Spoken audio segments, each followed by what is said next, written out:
Ledger is continuing to defend itself about their recovery system, right? So they're saying that Ledger has always technically been able to extract users' key. The hard wallet company recently released a program called Recover. Now, Recover would allow users to back up their seed recovery phrase through encrypting it into fragments with third parties.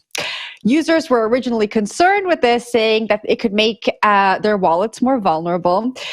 And now Ledger's taken to Twitter and responded and said, you know what, it's always technically been possible for us to write firmware that facilitates key extraction. People are mad. There's a lot going on here. Adam, I'm going to toss it to you. What do you make of all of the back and forth? I think it's a sign, that we continue to be stuck in this thing where it's like everybody wants to be your own bank, but there are downsides to that. And so we accept compromises. A lot of times those compromises are implicit. They're not really things that we think about. They're just, hey, this seems like it's a good solution. And I think that, again, what you have here is a company saying the quiet part out loud, which is that to the extent that you abstract away any of these types of problems, you typically are putting some type of at least partially trusted relationship. Now, I actually think that the concern here is largely overblown.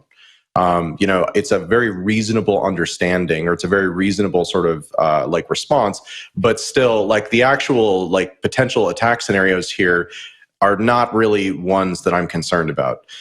It is worth noting, though, that again, just by surfacing these concerns, a lot of times you can take something that has always been an issue and you can make it into a real issue. And then again, in the world of crypto Twitter, everything gets amplified to 11. Zach, what do you think?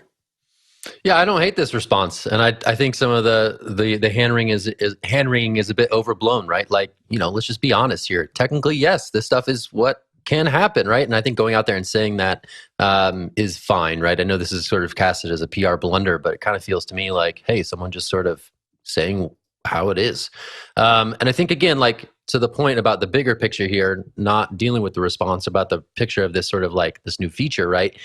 I think Ledger is interestingly sort of caught between the OG hardcore crypto ethos and moving the needle on crypto self-custody to make things a bit easier, right? They got the guy who designed the iPod to design a new device for them called Stacks. They have all these funny, high fashion partnerships with little various dangles and stuff that you can do with your Ledger hardware wallet. So they're trying to sort of move the needle and make self-custody more mainstream. But of course, as the CEO mentions in the piece, to do that, you have to make some compromises. And you have to make some compromises around trust assumptions. And if this is what those new customers are going to demand, then maybe providing that optionality is fine, right? Maybe providing that backup recovery is something that should be acceptable in terms of what exists in the Ledger product suite.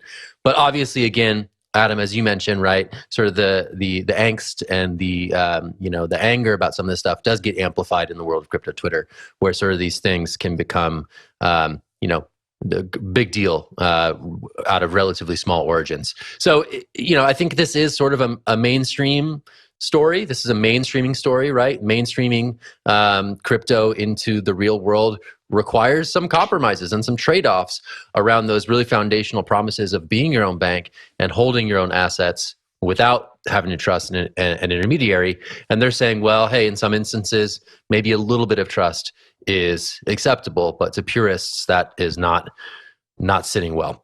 I'm going to throw it to Jen. I saw Adam's hand up. I want to get Jen on the board here.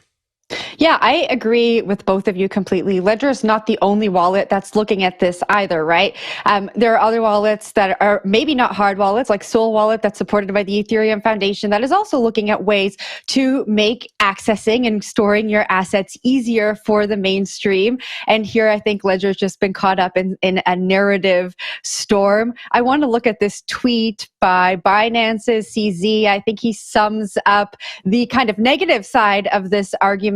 He said in this tweet, so the seed can leave the device now sounds like a different direction than your keys never leave the device, and the your keys never leave the device is in quotation. So I think the only real PR blunder here is maybe not thinking through how do we introduce this new messaging to the community when we've kind of leveraged this not your keys, not your coins message. So I just think maybe there was a little blip in thinking through how we're going to introduce this to the world. But I agree completely with you. If we're going to achieve mainstream adoption, we have to make it easier to use some of these products. And I think it's interesting that CZ said this, because I'm pretty sure he was the one who went out there after FTX and said, not everyone can hold on to their own assets. It's super hard to hold on to your own seed phrase. And here he is going, taking a side in the Ledger argument. Adam?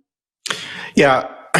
This is not a new problem. When we're talking about this disconnect between sort of the crypto native community who feel very strongly about these things, and for good reason, and sort of the broader early majority adoption thing. Back in 2014 through 2017, 2018, these were the problems that I was working on, and I was many years too early for it, but I ran into a lot of these things, which is that even asking somebody to understand what a seed phrase is and to retain that seed phrase in a way where they're never going to lose it, that's actually a really bad path for like 10+% of people.